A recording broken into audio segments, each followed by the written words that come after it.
afternoon and morning, everyone, wherever you are in the world. I'm Ivan Williams and I'll be your moderator for the next hour and a half. Before we proceed to the panel discussion, please bear in mind some really quick housekeeping aspects.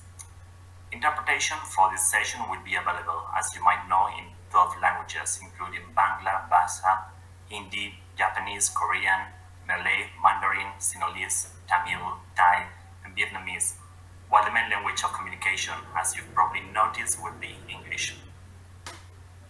If you haven't registered to the United Nations Responsible Business and Human Rights Forum Asia Pacific yet, you still have time to do it. So remember that the formal forum will take place from the 1st till the 4th of June. We invite you to actively engage and direct questions to the participants to the WhatsApp Q&A function provided by the conference platform to ask questions from the speakers. At the end of the session, we will have 10 to 15 minutes available for the Q&A session. Today is the allocated day for side sessions. A total of 7 sessions are taking place, so please feel free to actively participate. And finally, thanks to the organizers for this opportunity given to Ayush to host this session. And special thanks to Dr. Harpreet Kaur and Suparet Wasarat, the team behind, also the technical facilitators.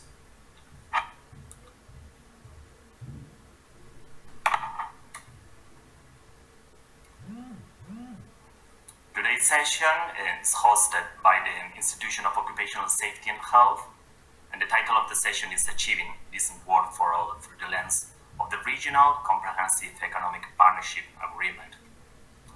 It is now my absolute pleasure to introduce the audience to this excellent panel of guest speakers. So I'll be asking our speakers to briefly introduce themselves and the work the organization does.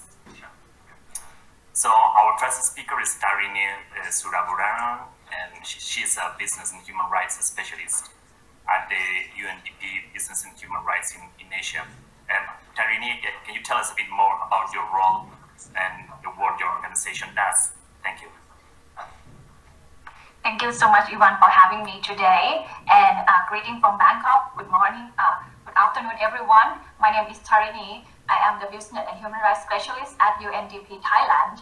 In this project, we have been supporting the implementations of the UN Guiding Principle on Business and Human Rights, or UNGP, which is now the most authoritative global framework guiding the responsibilities and roles of the state and the private sector on respect and protect human rights of others, and also to ensure the access to remedy for those who harm with the business activities. In addition, we are also working closely with the Royal Thai government on the implementations of the National Action Plan on Business and Human Rights, or the NAP, which Thailand is the first country having the adoption of the standalone NAP in the last 2 years. So again, thank you so much for the invitation today to give the opportunity to UNDP Thailand to be part of this interesting discussion. Thank you. Thanks, Tarini. It would be great to have your regional insights for the session. Our next speaker is Francis Kim Upi. He's a Director of Economic and Social Policy at the International Trade Union Confederation Asia Pacific. Hi, Francis. And thank you for the invitation. I'm very glad to join this interesting session. My name is Francis Kim. I'm the Director of Economic and Social Policy of the International Trade Union Confederation Asia Pacific. We are opening arm of the International Trade Union Confederation Global, and we are effectively representing 60 million workers in 59 national trade union centers from 34 countries and territories in the Asian and Pacific region. The ITUCAP works for economic and social political justice by realizing decent work, which is persistently in serious deficit in our region. Our work also includes campaigning for a fair trading system and democratic economic integration to ensure inclusive and sustainable development. Again, I'm very glad to join you with a brilliant panel, and I'm looking forward to having a meaningful discussion today. Thank you. Thanks, Francis. We're really delighted to have you. Natasha Mahendran. She's a social and human rights project manager at the Earthworm Foundation, and she's based in Malaysia. Hello, everybody. Very nice to be here with you this afternoon. I currently lead Earthworm Foundation's labor and human rights work in Malaysia. Earthworm Foundation is a member-based non-profit that supports company members and clients to improve social and environmental practices across their commodity supply chains around the world. In Malaysia, our work mainly focuses on the palm oil industry, as well as some others such as pulp and paper and rubber. My work specifically focuses on business and supplier engagement for the prevention of forced labor, raising awareness on child labor, and promoting ethical recruitment of migrant workers. Wonderful to be here with you all. Thanks, Natasha. And last but not least is Thomas Wills, or Tom Wills. He's a project manager and corporate accountability and trade at the Business and Human Rights Resource Center in the UK. I'm really grateful that you're joining us really early in the morning and on a bank holiday. Hi. Thank you, Ivan. It's lovely to be here and to contribute to this panel. So I work at the Business and Human Rights Resource Center, which is a global human rights NGO with staff in more than 20 countries around the world. And our function is to advance human rights in business and to eradicate corporate abuse. And we do this by tracking allegations of corporate human rights abuses via our website. And then we use this rich information and analysis to support rights groups as they build a case for better business practices and for better laws to stop corporate abuse and address the imbalance of power between corporations and their workers and communities. As part of this work, we are looking at the role that international trade agreements and investment agreements play in creating and sustaining corporate power. And we're also thinking critically about how trade deals can be used to support businesses to bring greater commitment and action on human and labour rights. And this obviously includes a focus on the Regional Comprehensive Economic Partnership. And so I'm looking forward to contributing my thoughts to this discussion today. Thanks. Thanks, Tom. It is great to have your trade-related expertise today. Thanks everyone again. And before we dive into the conversations, I'd like to give you a little information of who IOSH is and what IOSH does. So the Institution of Occupational Safety and Health is the world's leading chartered professional body for people responsible for safety, health, and well-being in the workplace. Our focus is to support our members in their efforts to create workplaces that are safer, healthier, and more sustainable for everyone. As well as being a professional body and membership organization, we're also a thought leader, helping organizations around the world excel in safety and health. We also develop products and services to enable employers to create the right leadership, culture, and governance in order to deliver tangible business benefit in relation to productivity, competitiveness, brand, and resilience. As you can see from the slide, we have well over 48,000 members in 130 countries, and we act as a champion advisor, advocate, and trainer for safety and health professionals working in organizations of all sizes in most sectors. We also have more than 40 branches organizing meetings and activities, helping to support members with professional development, learning, and professional networking opportunities.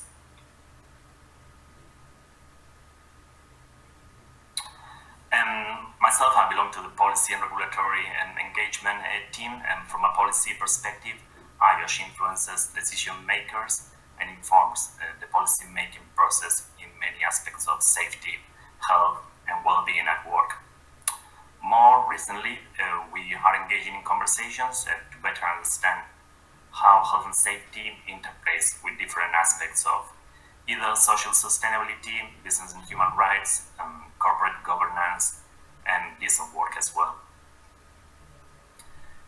These are just some examples of our recent engagement with public policy in the region, either through public consultations or calls for evidence from governments, or from policy development initiatives where we highlight the need to create safer, healthier, and more sustainable workplaces.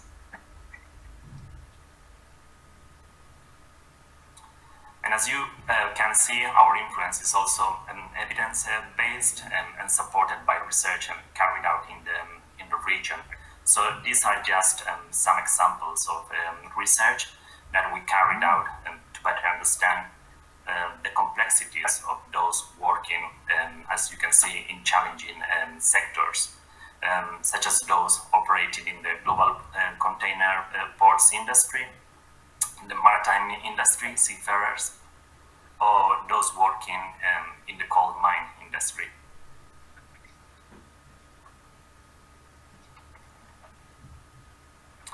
And on this particular subject, we also strive to advocate for safer, healthier, and more sustainable trade by elevating occupational safety and health standards in trade policy and agreements. So, our recent contribution to the United Nations Policy Hackathon, we recommended that general elements of trade agreements need to better embed a minimum level of occupational safety and health and regulations.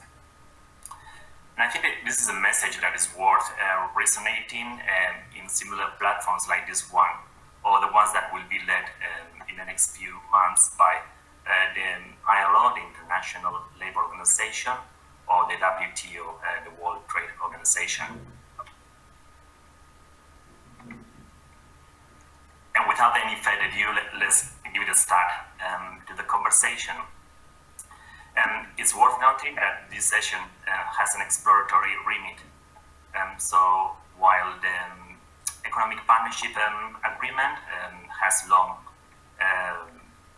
been long in the regional and Asia-Pacific agenda, the implementation of the free trade agreements is still in its infancy.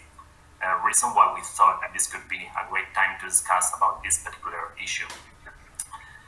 You might already be aware that many of the countries involved in this agreement are currently in the process of formal ratification. So it is expected that this process will extend till January 2022.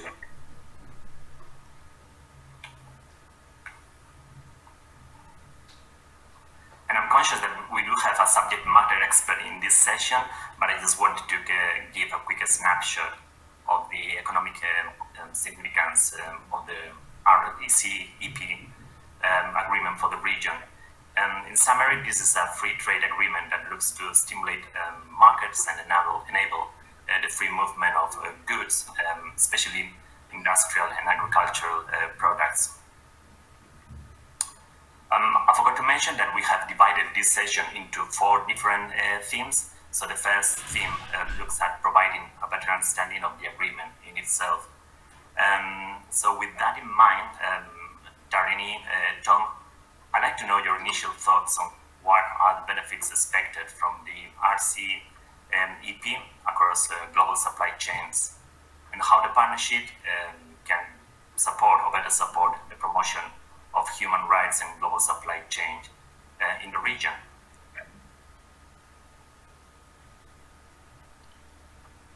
So, Tarini, if you want to start the discussion, thank you. Thank you, Ivan, for this question. This question is very important, and to understand the answer for this question, I think it's very important to understand the holistic impact of this trade agreement. In the past, we have seen several bilateral and multilateral trade agreements made in our regions, and the RCEP agreement, which was signed in 2020, therefore builds on these foundations. And the objective of the RCEP agreement is to create the economic partnership that will facilitate the expansions of the regional trade and investment, therefore will contribute to the economic growth and also development. Literally, if this agreement is successfully translated into practice, it will bring about more job creations for people and also the market opportunities for the private sector in the regions. So this is the impact that we expect to see from having such a trade agreement. However, we have to make very careful interpretations of its impact, as it might come together with costs and risks. The reason why I'm saying this because in the past we have seen that a rapid economic growth has some linkages with the environmental and social challenges relating to, for instance, the labor exploitations, the environmental degradations which have a long-term implications on human rights, or the well-being and the livelihood of the community who reside around the business operations. This means that if we focusing only the economic impacts or benefits from having such agreement, we might have to suffer from this adverse impact as a consequences of human rights violations. And this situation is even now exacerbated by the context of COVID pandemic, where a greater risk on the human rights violations is put among workers, especially those who have the vulnerable status, like migrant workers, workers in formal sectors, women and children, is expected to increase in this period of time. And at the moment, it's not clear yet if the RCEP agreement have made any specific provisions or the commitment to the internationally recognized standard on labor and environment. However, we have seen a strong push to recommendations from civil society and also other group of stakeholders, including investors and shareholders, who are calling for a strong commitment from the government and also the role of private sector on responsible business conduct. So we can expect to see a more stringent provisions in other trade agreements in the future. One of the examples is on the EU trading agreement, which most agreement that they made recently with the trading partner include the commitment on social and environmental accountability as a precondition for the negotiation with them. Therefore, to be ready for this trend, I think it's an opportunity for the government to strengthen and uphold the commitment and also upgrading the protections measures in relation to these issues. In addition to the state, I think the role and responsibility of private sector is also need to be mentioned. Their role on respect human rights to meet the expectations of the UN guiding principle on business and human rights is very important. And some trading negotiations, like the one made by EU, also make a strong reference to these guiding principles. In Thailand, the government have made a firm commitment on the UN guiding principle on business and human rights, and the country have translated this commitment into action through the adoptions of the first National Action Plan on business and human rights. This means that all Thai companies have a duty to respect human rights of others throughout their value chains. And to undertake this commitment and responsibility, the company are recommended to undertake the process called the human rights due diligence to identify, prevent, and mitigate potential and actual human rights risks that the company, even the activity in supply chain may cause or contribute to. And therefore, this will help to promote and protect labor rights of workers in the company-owned operations and also supply chains. I think that's pretty much for my answer for the first round question. Thank you. Thanks, Tarini and Dharma. And it would be great to have your initial thoughts, and also if you could build on what Tarini has said in terms of both positive and negative aspects coming from this kind of agreements. Yeah, absolutely. Thanks, Ivan, and that was a really comprehensive introduction, Tarini. I think my perspective is less positive on the potential impact of the RCEP. So the first thing to say is that it's certainly a big agreement, and it covers 30% of the world's population, 2.3 billion people, and covers 30% of the world's total economic output. But in terms of what the RCEP actually includes, it's relatively conservative, and the question that this section started with was, to what extent is the RCEP a state-of-the-art deal? And in that respect, it falls short on almost every criteria. It's essentially an agreement that reduces tariffs between the 15 countries that are the signatories. But this is in a region that already is crisscrossed by lots of different free trade agreements and investment agreements, and in which tariffs are already typically very low. The RCEP has just 20 chapters compared to 30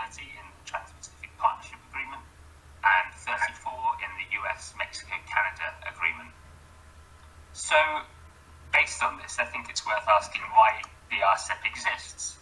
And there are obviously diplomatic reasons why the RCEP signatories have formed this trading bloc.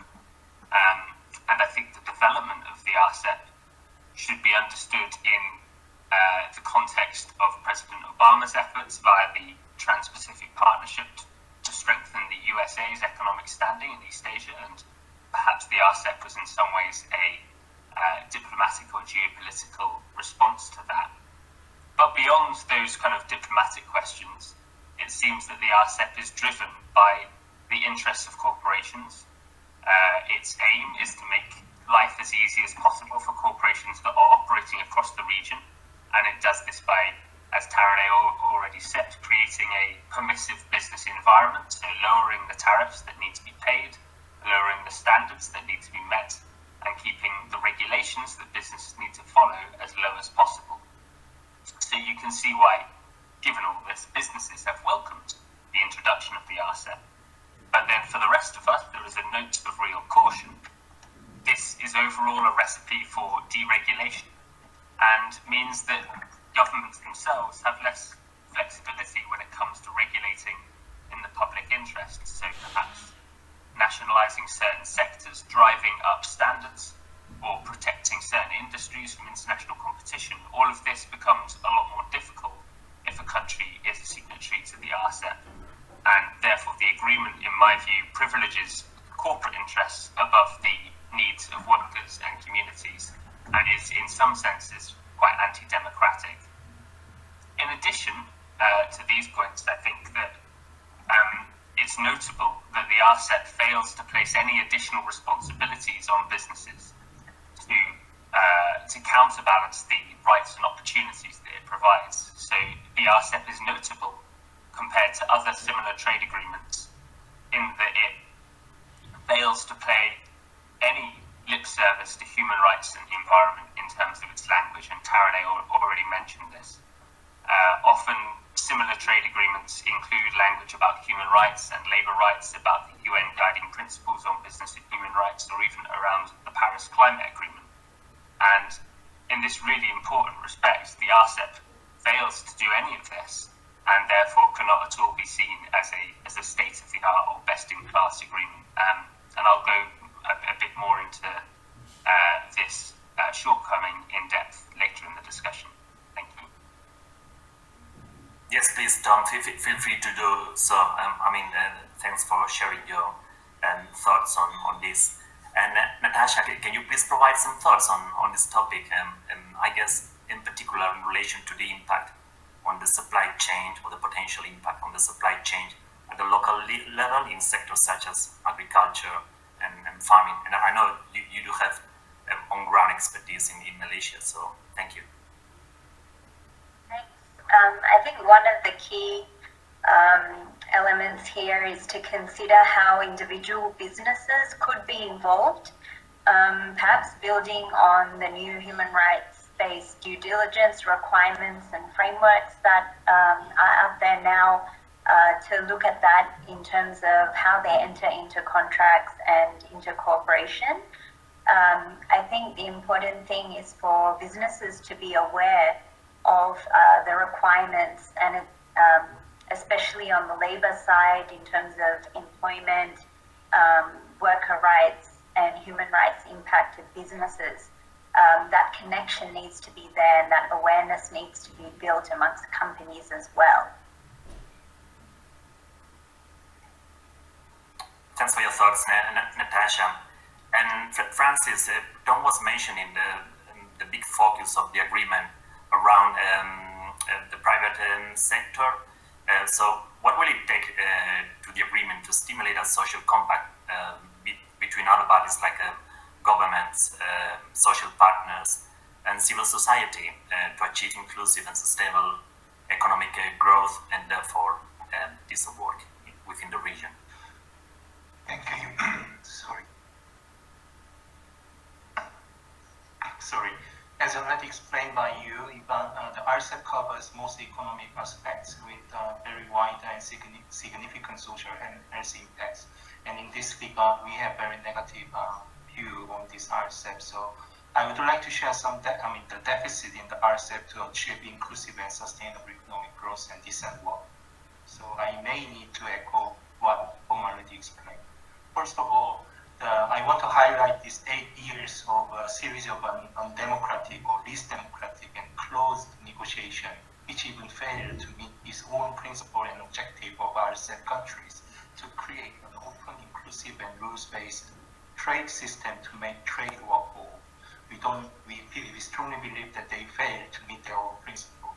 And also RCEP, as it is today, does not accommodate our long-standing demand to establish meaningful consultation mechanism, including social dialogue at all levels, ensuring transparency and inclusiveness. Furthermore, there was no comprehensive impact assessment of the deal and no consideration of necessary mitigation and remedial measures for workers and farmers affected very significantly by this RCEP. And also RCEP does not have any labor chapter, including a provision on labor rights. We should note that the continued and rampant violation of labor rights in Asia and Pacific with a large number of informal and precarious workers and persistent downward pressure on wages and deterioration of working conditions. According to the ITUC Global Rights Index 2020, 10 out of 14 signatory countries of RCEP have no guarantee of rights or with systematic violation of rights. We also know the very serious situation in Myanmar today. Furthermore, the RCEP fails to have environmental standards to ensure environmental sustainability and resilience, despite the fact that Asia and the Pacific is the most affected region in the globe by natural events. And the RCEP does not reflect what we have learned from the current COVID-19 pandemic, in particular, to respect the government's ability to regulate in the interest of their people in order to promote quality public services with universal coverage, including healthcare system. Hence, therefore, the ITUCAP, together with our affiliates from the participating countries, have already called on all democratically elected legislature in the participating countries not to ratify it unless these deficits will be rectified. Considering long and significant economic, social, environmental, and health effects of the RCEP, it is always not too late to rectify these deficits. Thank you. Thanks, Francis. Really interesting thoughts, and I really like how your narrative is connected to the other speakers as well. So let's move on. Still talking about the same issue, and some of you have highlighted work-related sensitive issues, such as the standards for the protections of workers' occupational safety and health, yet remains an issue to be properly covered in public policy agendas on this subject. So this debate, I can only tell that is much welcome. And historically, free trade agreements focus on the removal of barriers to trade, as Tom has indicated, covering social issues like occupational safety and health only indirectly, if at all. In recent decades, the importance of labor provisions and social clauses has been increasingly recognized.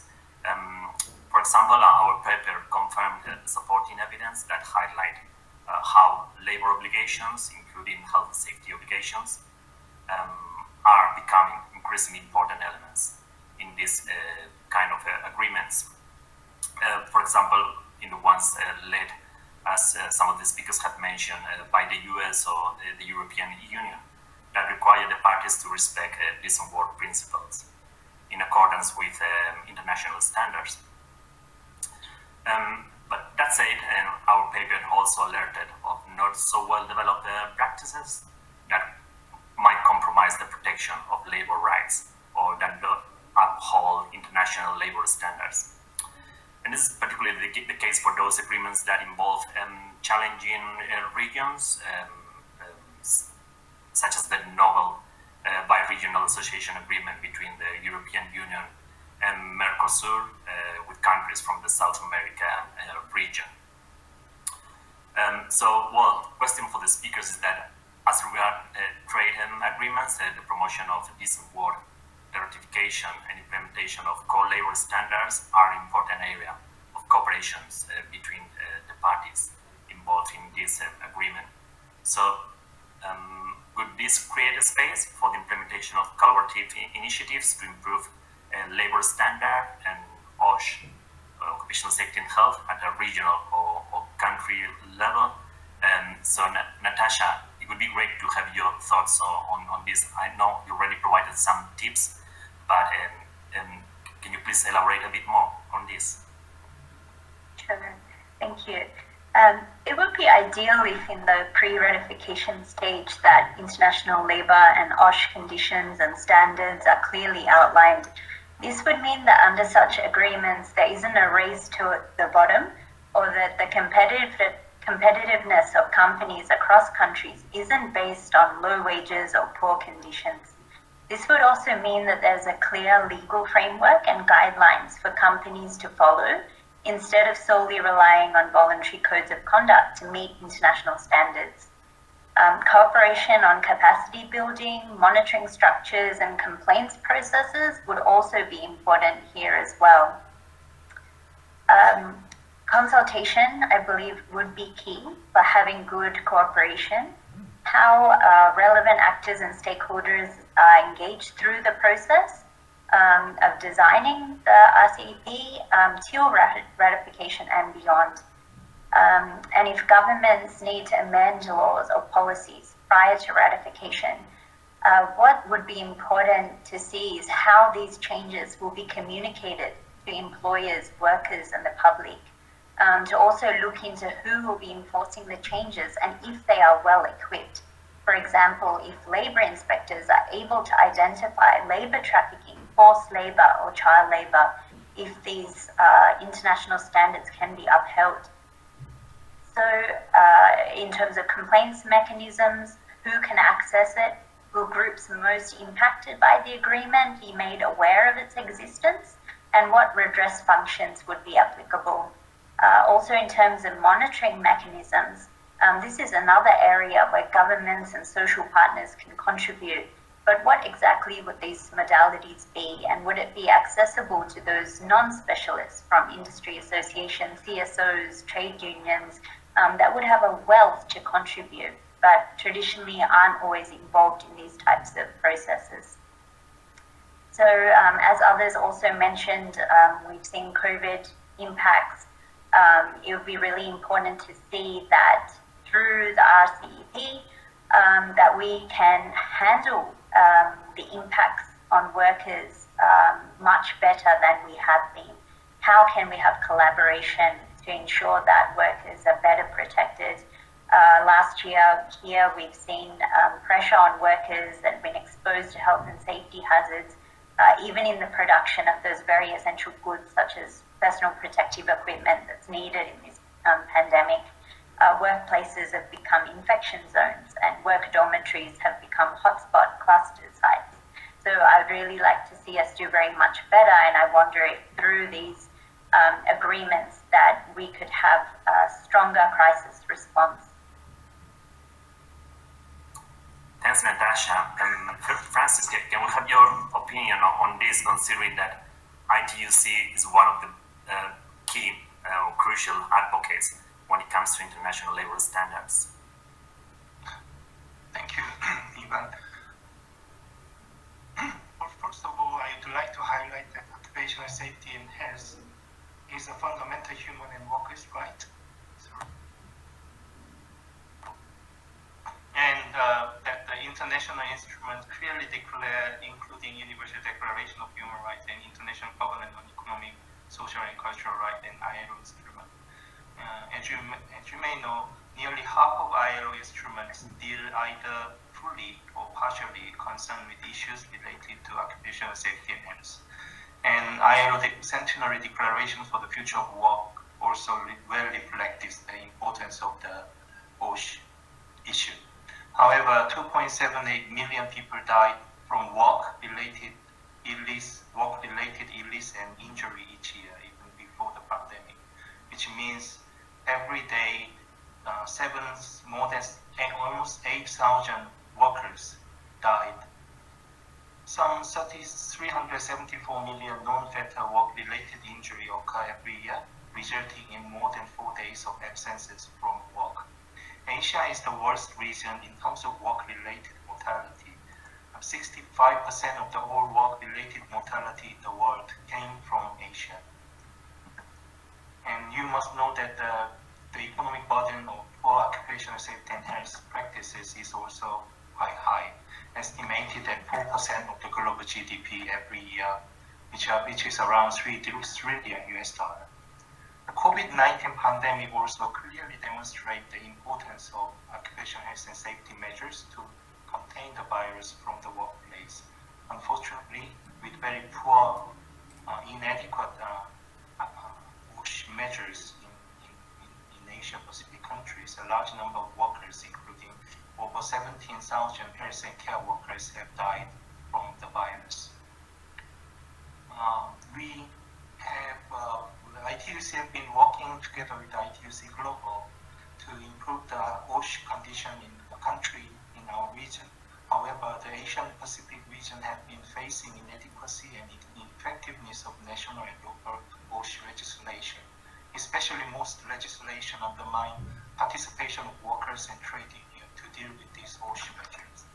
Also, the enforcement of the OSH is also of serious concern with weak regulatory frameworks and monitoring system, inadequate number of labor inspectors, lack of financial resources, and unreliable data and lack of tripartism.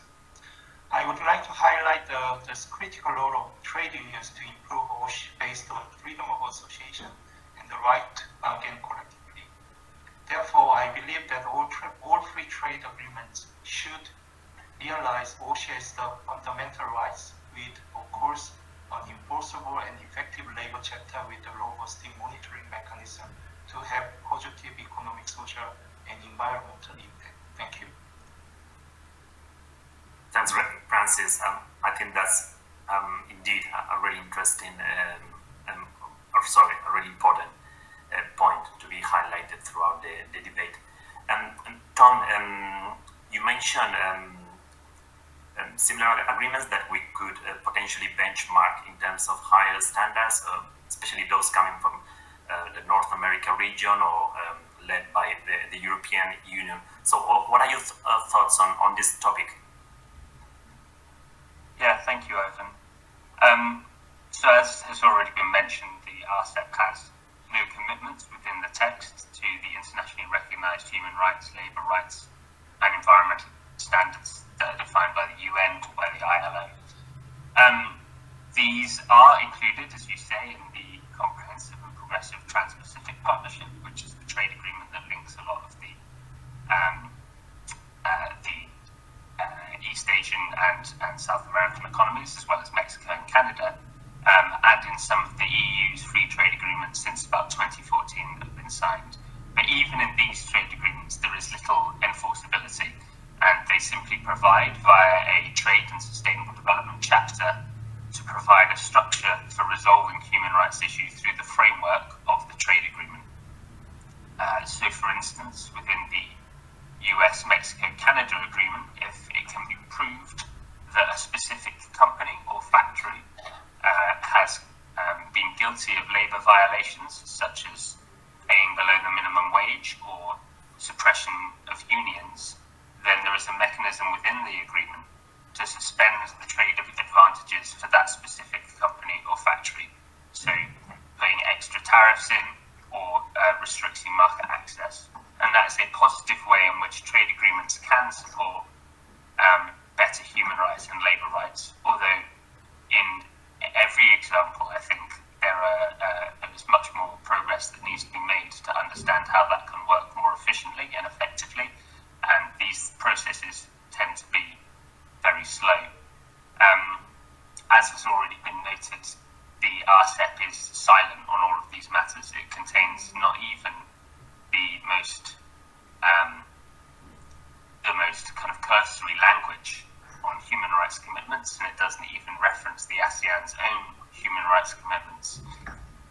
This matters Firstly, because if we are hoping to use trade deals to build a fairer and more prosperous world, then those trade deals should add responsibilities on business as well as advantages to international business. And this also matters because of the specific geopolitical context of the RCEP countries. And two of the most significant issues in the region at the moment, when it comes to labour and supply chains, are the widespread and well-reported issues of forced labour in Xinjiang in China, and in Myanmar, the suppression of trade unions and the imprisonment of union leaders. And it's notable that on both of these issues, the RCEP will be completely toothless. And when you add to that the huge range of ongoing issues in the region, from low pay to the abuse of migrant labour to mass deforestation, and in sectors from palm oil to rubber to garments, it seems even more ridiculous that the RCEP is so toothless on core labour rights, human rights and environmental protections. Thank you. Thanks, Tom. Thanks for sharing your thoughts. And Tarini, considering the role and the agenda of the UNDP, what are your thoughts on the implementation of these collaborative initiatives and how those could drive improvement? Even if the agreement is still in its ratification stage. Thank you.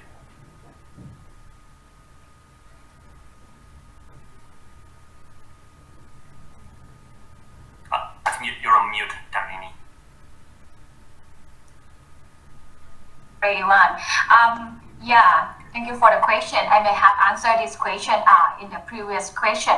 But again, I think this going to be a strong driver for the signatory state to uphold their commitment on the promotions of decent work and human rights as a whole, to based on the international labor standard and conventions, and also become an incentive for those members who haven't made the ratifications on the key conventions.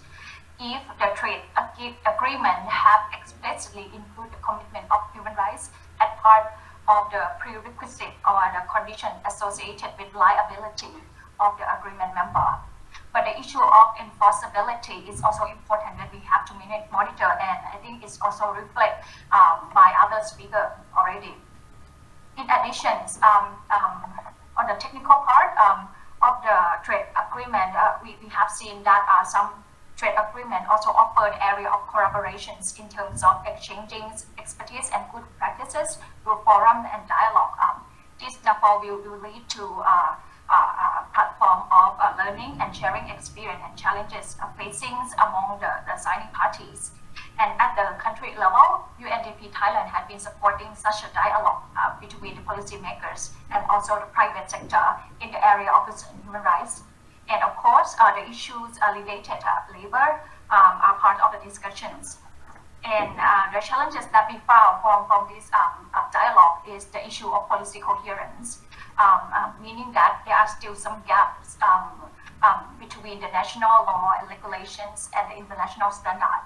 For example, the gap on the national regulation on ethical recruitment of migrant workers and the provisions of freedom of association and collective bargaining, as reflecting in the ILO Conventions 87 and 98 and so on. And in this regard, we are collaborating with other UN agencies like IOM and ILO, who have specific mandate on these issues to support the Thai government and the businesses to address those gaps to ensure the decent work conditions, which is the fundamental rights of workers and also the key element for the achievement of the sustainable development goals. Thank you. Thanks, Tarini. I know the UNDP are leading the way when it comes to collaborative initiative with like-minded international organizations. So thanks for raising awareness on this issue. And as many of the speakers are highlighting, it is true that free trade agreements can lead to both positive aspects, such as increased foreign investment or economic growth, but conversely, they can also lead to negative aspects, such as poor working conditions or precarization of particular sectors. This was, I guess, particularly the case of the North American Free Trade Agreement, the so-called NAFTA, signed by Canada, Mexico, and the US, that led to many manufacturing industries closing and allocating the jobs to Mexico, where, as many of us know, enforcement of labor or health and safety standards or protections were and continue to be more fragmented. It is for that reason that inclusion of health and safety regulations within trade agreements need to better protect against these issues. So this is a question really for all. With that in mind, can you please provide some further tips or advice on how the so-called least developed countries included in the agreement, in accordance with their regulatory frameworks and circumstances, can or might progress towards the effective implementation of human rights due diligence? So Natasha, the floor is yours. Can you please share your thoughts? To start with, it would be important to look at the starting point for each country in these areas, that they will have strengths and weaknesses across sectors and industries. It won't be the same in each country, and I think support should be designed accordingly. We also need to see who is currently included and excluded in current national regulatory frameworks. For example, are the most vulnerable workers and communities included in labour and other laws, such as young workers, casual workers, internal or international migrants, refugee and asylum seekers, workers in the informal economy, and so forth. We would also need to look at the capacity building support provided to such countries, as well as business actors, civil society and trade unions in these countries. Here, resources, tools and trainings would really be critical, especially along with the support for enforcement functions in the government, such as labour inspectors. From a business perspective, how industry associations are consulted in these countries and included at the table is important to look at as well. Employers may actually be able to move faster than the time that it takes for laws and regulations to be amended. So they do play a vital role in ensuring decent work. So getting them on board, using market leverage, especially for those import or export oriented companies, is really critical. They do, however, need a mechanism, perhaps via their industry associations or others, to be able to communicate with governments where laws and policies need to be amended so they could uphold decent work conditions, and also to be able to share the specific support they need, such as the ease of access to information, guidelines on the application of complex laws, perhaps tools and resources. From our experience working on the ground in several developing countries with farmers and with producers of various agricultural produce, what we see is there is a real need for resources, tools, guidelines, support to be able to translate laws into practical application on the ground for employers. And as these least developed countries are often source countries of migrant workers, I believe there is a need for support and cooperation around the recruitment of migrant workers. Such cooperation across the region on this topic would ensure that all workers' rights are respected, that there are clear fee structures for employers to pay, an end for unnecessary bureaucratic processes that then lead to that encourage the use of middlemen, for example, in recruitment. And this can also help end recruitment-related debt bondage of workers and promote transparency in recruitment processes more broadly. Thanks, Natasha. I think those were really practical tips and really good advice. Tarini, Natasha mentioned the importance of making improvements when it comes to training and also to provide practical practical tools and resources on the ground. What other tips or advice can you please give us or give the audience? Thank you, Iwan. I think this is very important question to ensure that every members will really benefit from the trade agreement. At the regional level, a technical collaborations between the member of the agreement is very critical. As mentioned earlier, that UNDP Thailand have been supporting a South-to-South collaborations through capacity building, technical support, and also the dialogue between different stakeholders. We also working closely with the private sector to support them to conduct the human rights due diligence through trainings and through development. For example, last year we just launched a simple tools called a rapid self-assessment for business in the in the context of COVID-19. So they can use this to identify the human rights risks in their operation and supply chains. And the issues of labor is also part of the question that they have to do the assessment. And this is already available in 12 languages. And in this year, we are going to launch a training guide for the company to conduct the human rights due diligence within their own organizations. And at the national level, I think the collaboration between the government, private sector, and civil society is a key for success, especially the role of civil society, which Natasha already mentions. There can be a non-profit organization, worker association, or the trade union on the process of the implementations of the due diligence is really highlighted in the UN Guiding Response to Human Rights. They are playing an important role in monitoring the transparency of the process and also ensuring the accountability of the state and the private sector. Therefore, I think it's also important to ensure that we will have provided them enough public space for the engagement and be inclusive in all the process, as this is also a fundamental and also the principle of the due diligence. Thank you. Thanks for that. Francis, we would also like to hear your thoughts on tips or advice. I know both Natasha and Tarini have mentioned not only better engagement, but better involvement of the civil society organizations. So please tell us a bit more. Even as other speakers already mentioned, that many LDCs in the RCEP has been suffering for long from weak labor market institutions with weak or suppressed labor rights and slavery wages, bad working conditions, and so on. Therefore, the development and enforcement adequate national regulatory frameworks and circumstances to the effective implementation of human rights, social and labor and health and safety due diligence is important.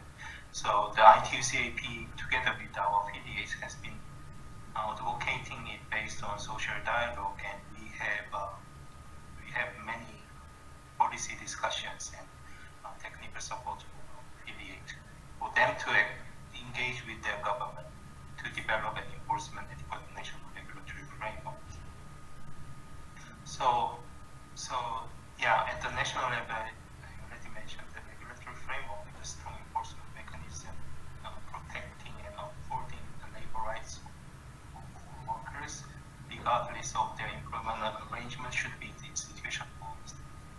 And such framework should specifically guarantee the rights of workers to freedom of association and collective bargaining that would allow them to bargain not only with traditional bargaining targets, such as the employer, but also governments and potentially the buyers. As mentioned before, I would like to highlight the critical role of the trade union and workers in improving WOSH conditions. Many studies already show that the work-related injury and disease rates are significantly lower where there is the active trade union presence. Unions have to have the capacity and power to make it happen. This means that recruiting and retaining union members and ensuring our union representatives have the training, knowledge, bargaining skills, support, and strategy in place. So the ITUC, together with ITUC-AP, we provide necessary materials and the resources for our affiliate to improve their capacity. And I would like to share that the recognition of the COVID-19 as occupational disease in Philippines is actually after the strong trade union campaign, which demonstrates the importance of the trade union role in improving OSH condition. Thank you. Thanks, Francis. And I actively encourage everyone to go through the IDUC website and resources and the resources they normally provide within different campaigns, because those are really practical and insightful. And Tom, you already mentioned good practices in terms of, let's say the big countries like Canada, the US, or even the European Union. But isn't it, this thing, the most challenging thing, the diverse variety of countries that are involved within the agreement, from emerging countries, developing countries, or less developed countries? Yeah, absolutely, I agree with that. And I think a comment on the trends towards human rights due diligence laws. The Business and Human Rights Resource Centre that I work for is very supportive of these legal innovations, and we are supporting various campaigns and areas of research in the EU and in Latin America and in the UK, involved with various campaigns, including other unions and civil society organisations working to try and get these laws through, not because we think that they will be able to solve every problem that we identify in global supply chains and with business practice, but rather because we think they will provide an additional means through which workers in global supply chains will be able to access justice and access remedy. And the important aspect, as far as we're concerned, of these laws is not that they oblige companies to conduct human rights due diligence, although that's obviously very important, and not that they oblige companies to publish their human rights due diligence assessments, although that is also very important, but that they create a relationship of liability so that companies can be held legally accountable if they fail to uphold and respect human rights standards. And that liability relationship has, I think, been all too lacking in the way that businesses have been regulated over the past few decades. I want to make a comment as well about the tariff reduction aspects of the RCEP, because I think this is really relevant when we're talking about occupational safety and health, and we're talking about the standards of labour support in different countries. And the RCEP, as I said at the start, is in its sole a tariff reduction agreement, and it obliges all of the member states to eliminate the customs duties that they impose by approximately 92% over 20 years. So it will be, after 20 years, much more easy to buy and sell goods across the borders of RCEP countries. Now, that tariff reduction reduces the ability of countries to support and nurture their domestic industries. And I think while that might provide some opportunities for cheaper goods, it also provides the structure through which labour and cheap natural resources can be exploited internationally. Obviously, the current state of global supply chains is in many places grotesquely unequal, and some countries have been locked into producer status, so they have low wages, low regulations, and their economies have been designed to churn out cheap goods or churn out cheap natural resources for the consumption of richer countries. And this situation has obviously been partly created by the legacy of colonialism, but it's also been partly created by the trend of these free trade agreements that lock countries into a low regulation approach, rather than allowing them the flexibility and policy space to pursue their own development priorities. And no one has yet mentioned the fact that the RCEP was initially negotiated by 16 countries, and that midway through last year, India, which had been one of the negotiating parties, decided to drop out. And there were a number of reasons for this, but I understand that part of India's motivation for leaving the deal was that by signing up to the deal and dragging tariffs down, Indian farmers, which are obviously a very significant constituency in that country, would have been additionally exposed to international competition, to being undercut, and that would have undermined livelihoods in the country and pushed those farmers into more precarious and vulnerable work. So the RCEP agreement, by requiring countries to keep tariffs low, denies those countries the ability to industrialize at their own pace, and therefore is likely to limit the development of the poorer countries in the RCEP region, while potentially creating additional market opportunities for those richer countries. And so for that reason, I see the RCEP exacerbating already existing inequalities within the region.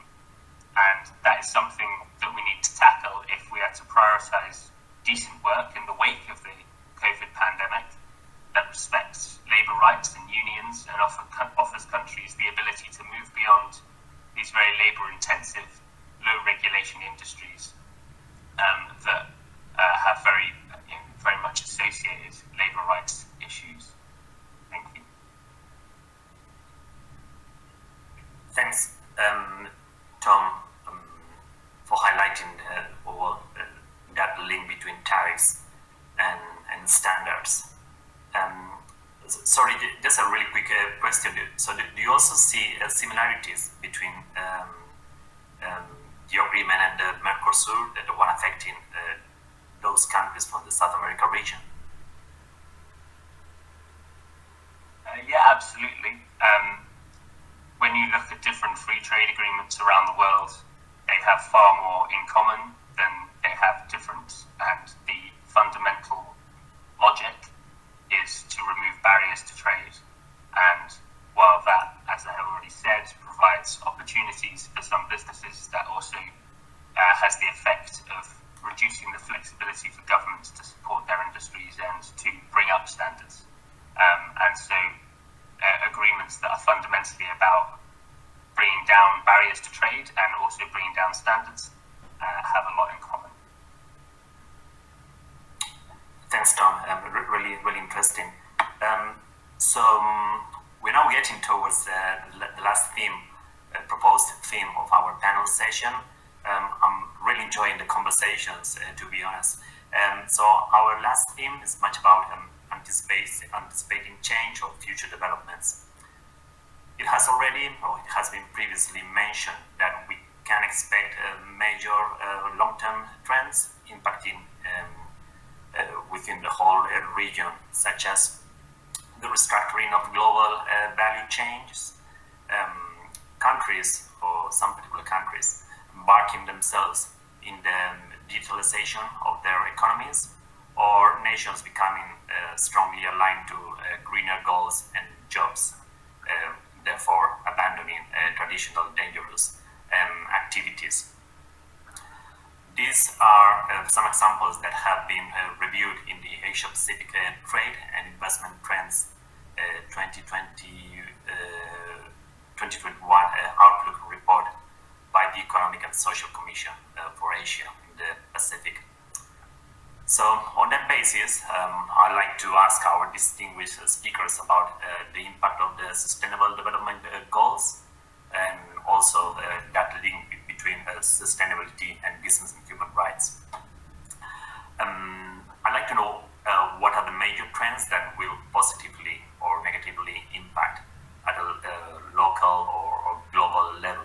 And I know we have already mentioned some specific sectors such as the palm oil industry and also other challenging sectors that might come to an end at a longer term, such as the coal mining as well. So, and Natasha, based on your local expertise in the region, can you tell us a bit more? Thank you. whatever the sector or the industry concerned, we really need to ensure that people are employed in decent work and that their human rights are respected. So we need to understand what it will take for employers to respect their workforces, and we need to also understand what workers' needs and desires are for their future. There really needs to be real freedom in choice of employment. So that would mean that work, whether in a rural or urban setting, across whatever sector or industry, would all need to have decent working conditions. And these decent conditions should be easily recognizable across countries and sectors and industries. I would like to discuss migrant workers here. Our Asia Pacific region is a huge exporter of labor within and outside the region. Within countries, internal migration is often a necessity, especially to large cities where employment is more freely available.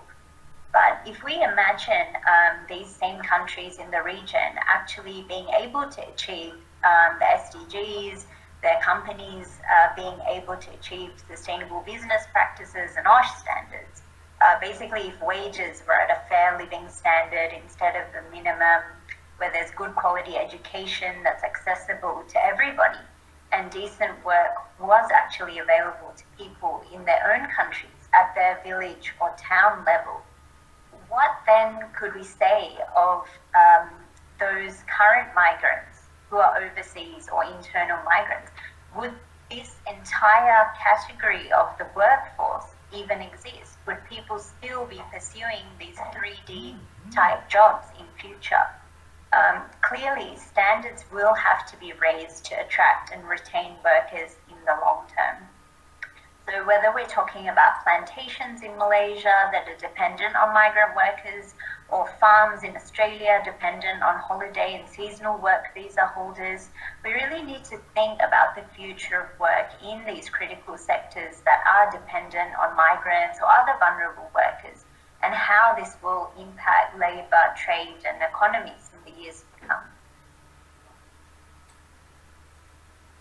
Thanks, Natasha. I know you clearly mentioned the palm oil industry, and I know there have been also some recent discrepancies from the European Union on this particular sector and how the production should be more sustainable.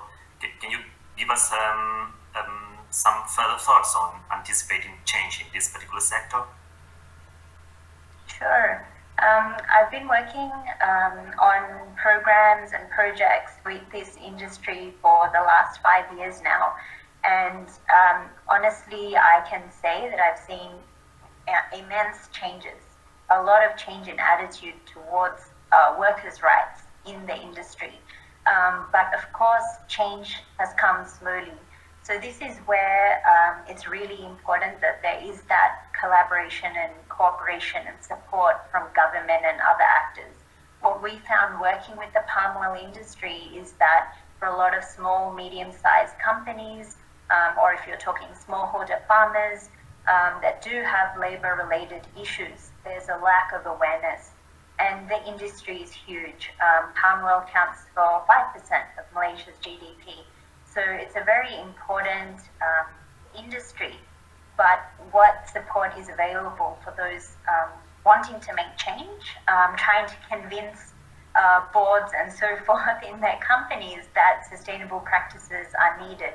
There's always the risk that if Western countries are blocking or not wanting to purchase palm oil, that it will just be sold to other countries where there's such a critical need for palm oil as an essential part of people's diets and ability to cook.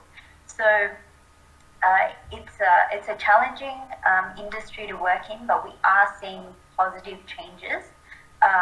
We are seeing change on the environmental side, the social side, the labour side.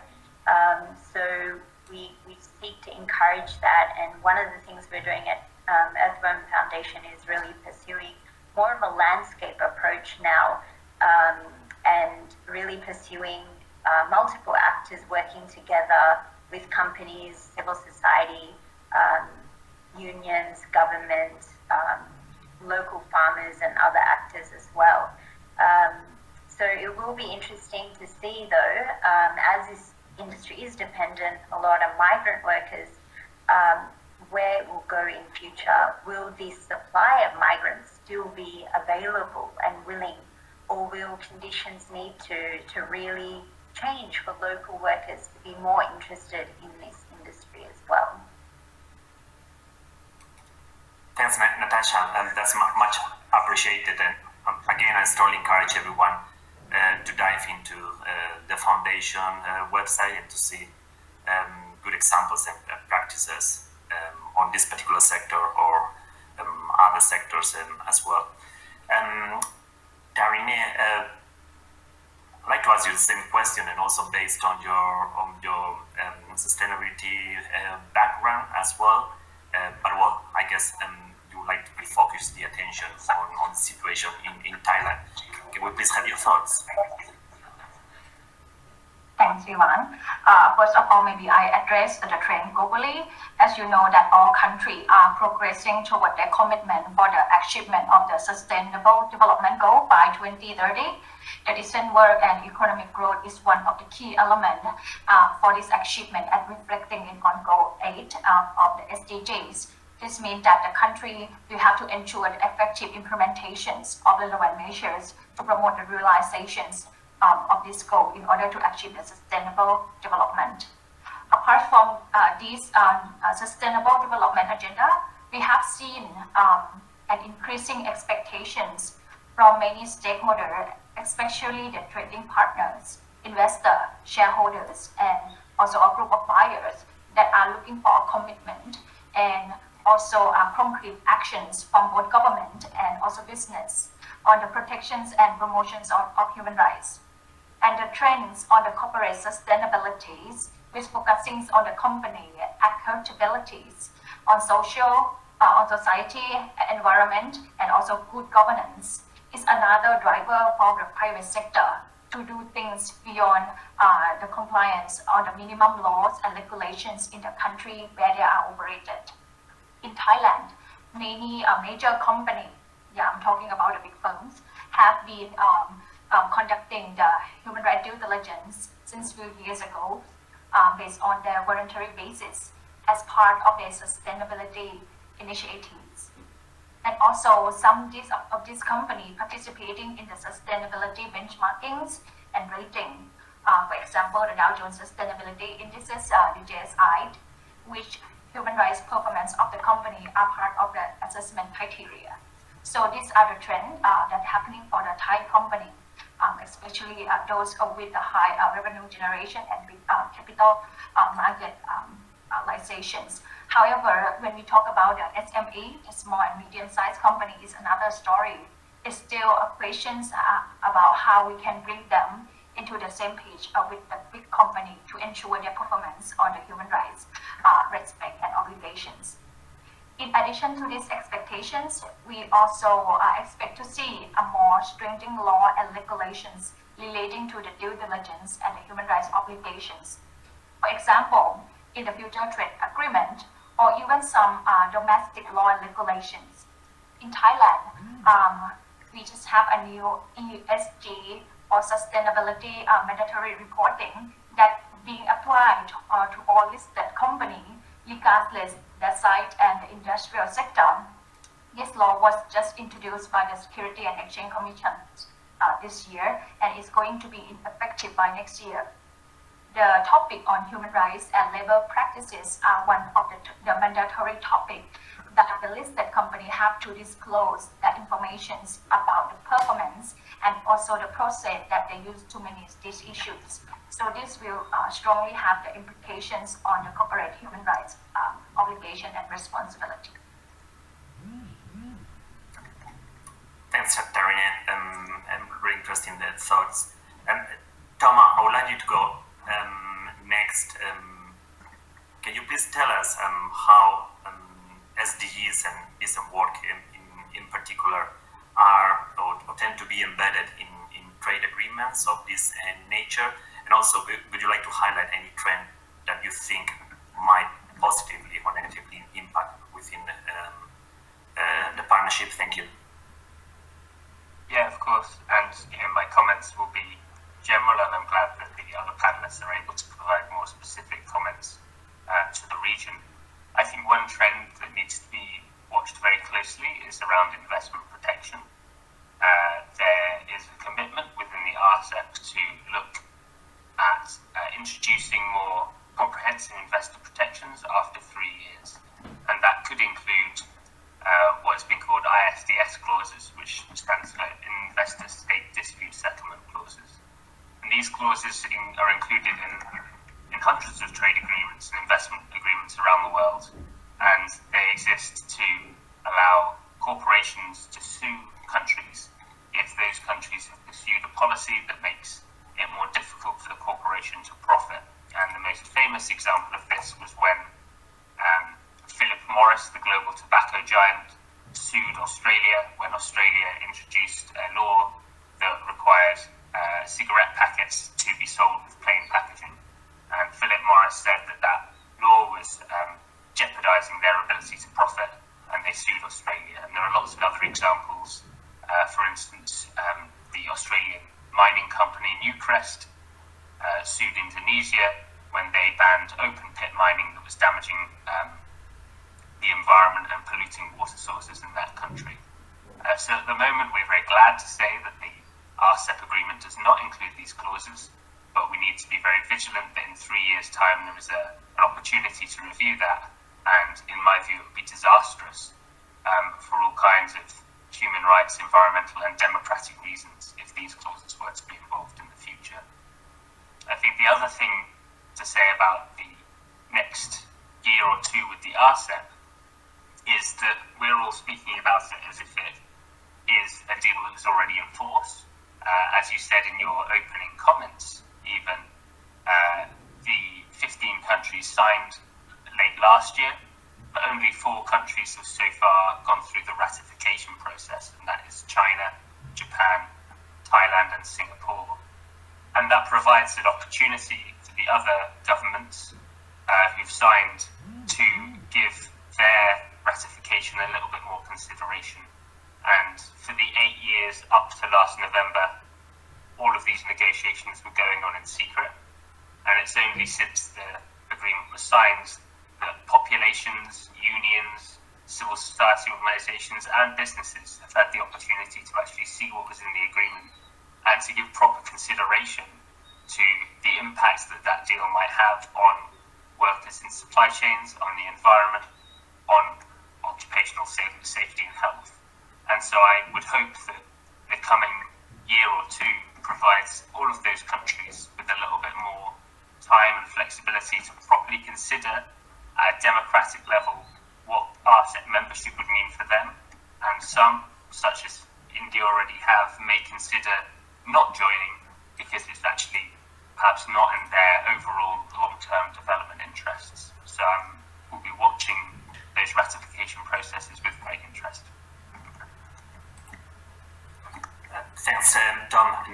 I mean, it's been great to have that mix between local and global views. Francis, you are the last one to close this theme, so please can we have your thoughts more from a global perspective? Thank you. Thank you, Ivan. My comments, my answer is quite similar with the other panelists.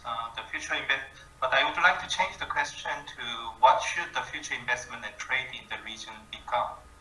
Because the current governance actually deteriorate the inequality across countries, and especially the low developing countries suffering from this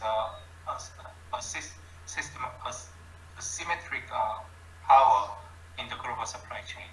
So the future investment and trade should respect international commitment, including sustainable development goals and UN guiding principles on business and human rights, and OECD guidelines for multinational enterprises, and also ILO Multinational Enterprise Declaration and Paris Agreement, to name a few. In fact, these instruments are all interlinked to decent work, supported by creation of decent jobs, workers' rights, social protection, and social dialogue.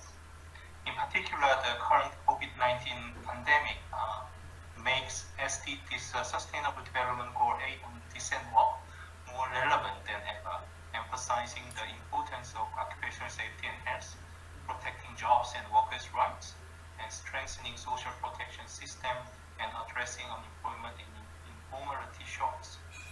And this interlinkage between SDG 8 and the other SDGs are numerous and significant. And I also want to share the importance of social dialogue in the setup of this arrangement for future investment and trade. We must guarantee that all stakeholders should participate in the discussion to design and implement, monitor, and evaluate the arrangement for future investment and trade. Last but not least, I would like to share this recommendation during SDG 8 during the Asia Pacific Forum on Sustainable Development.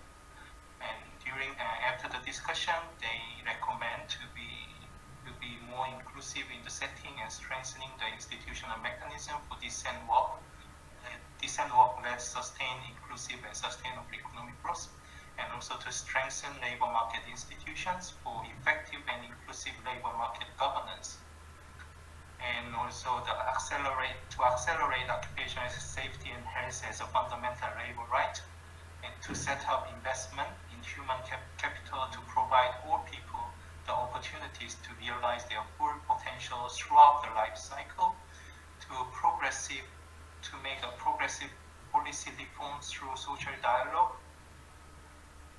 including the just transition toward environmentally sustainable economies and societies for all, and to design coherent and integrated strategies to ensure the dignity of work for all, including for informal workers and those in precarious employment, of course, including migrant workers, and to develop and implement frameworks to recognize, reduce, and redistribute unpaid and underpaid care work, advance equal pay, and enhance public investment in care infrastructure.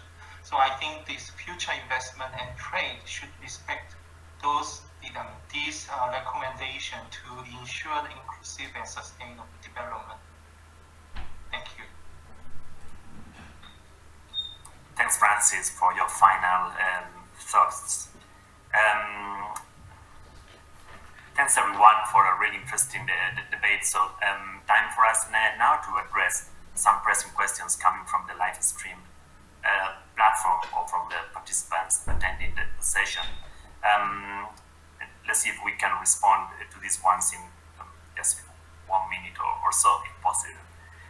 One sector that has not been mentioned during the discussions is the one in relation to the consumer electronics and computer manufacturing industry that have stimulated growth in the region for the past few years. What are your thoughts on this sector? Anyone would like to address this question in relation to the consumer electronics industry?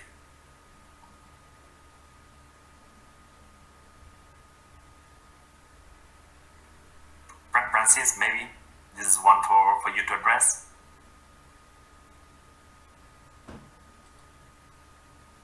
Sorry, could you repeat the question again? Sure, yes.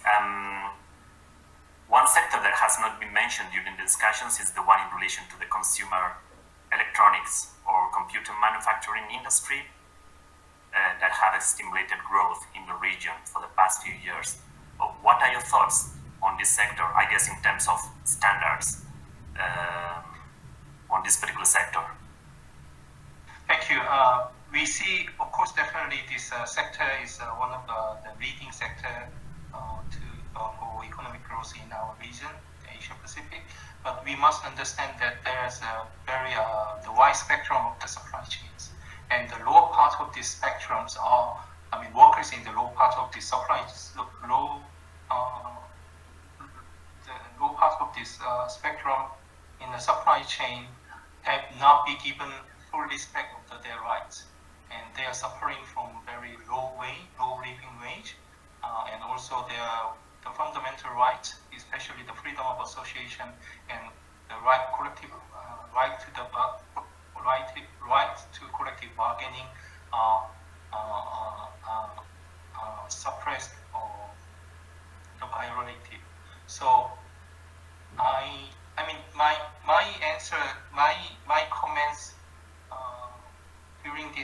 discussion is also relevant to this sector. I mean, we must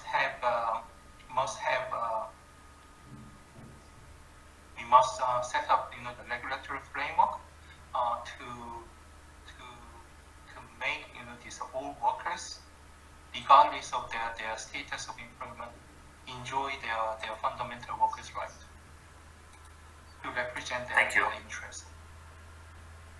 Thank you. Thanks, Francis. And then we do have another couple of questions that I might have to merge into one, and that could also act as a conclusion. So if you, around the table, if you can just provide one key takeaway response, that would be great. How can civil society organizations be better represented in trade agreements, discussions, and negotiations? Natasha, can you please give us a quick highlight on this, quick takeaway, sorry? You're on mute, sorry. I think monitoring of the trade agreements is an area for civil society participation. And as we discussed before, even in the design of the trade agreement, civil society's perspectives can be included at this stage. And civil society is very broad. It also includes industry associations and workers associations and so forth. So including this variety of perspectives beforehand and then monitoring and later in evaluation would be the best, so that different perspectives are heard and it's not just coming from one sector being government. Thank you. Darine, can you have your key highlight? Thank you. Thank you, Iwan. I think this role of the civil society is very critical, as I mentioned earlier. This is one of the key areas that UNDP Thailand are supporting in terms of the dialogue, providing them enough public space for the engagement. One of the challenges that we found is that the civil society organization kind of like cluster, they are doing the work in different interests. Like for example, this one are working on the environmental issue and this one working on the privacy. So the questions and the difficulty is how we can bring all of them and consolidate their input together and giving them the floor to express their voice and concern. And I agree with Natasha that we have to include them since the process of drafting the agreement or deciding whether we will do the trade agreement or not. And their role will be very critical when it comes to the monitoring, the effectiveness of the implementations of the trade agreement. Thank you. Thanks, Darine. Tom, your key takeaway of how civil society organizations can be represented in trade agreements negotiations. Thank you. Yeah, absolutely. I think that it's notable, even in those trade agreements that do include commitments on human rights or labour rights or environmental standards, that those chapters are always secondary to the overriding target of the trade agreement, which is to create easier, cheaper, and more efficient trade. And if we are to truly try and ensure that trade agreements do good things for human rights and labour rights and equality, then we need to make sure that those human rights provisions are on the same status as the mainstream economic provisions in the trade agreement. And so we need enforceability mechanisms that allow civil society to note whether a human rights abuses between partners in trade agreements, and we need the sanctioning and enforcement to be at the same standard as it is if, for instance, a party to a trade agreement had put in new tariffs or put in new regulations. When that happens, there are lots of ways that those can be challenged. When human rights abuses are alleged, then there's far less enforcement. And so the RCEP agreement is way below this, but even the ones that we talk about as the best in class are still dominated by the overall idea that they're trying to make trade easier, rather than also trying to support the realization of global human rights. And finally, Francis, your key takeaway in 1 minute, please.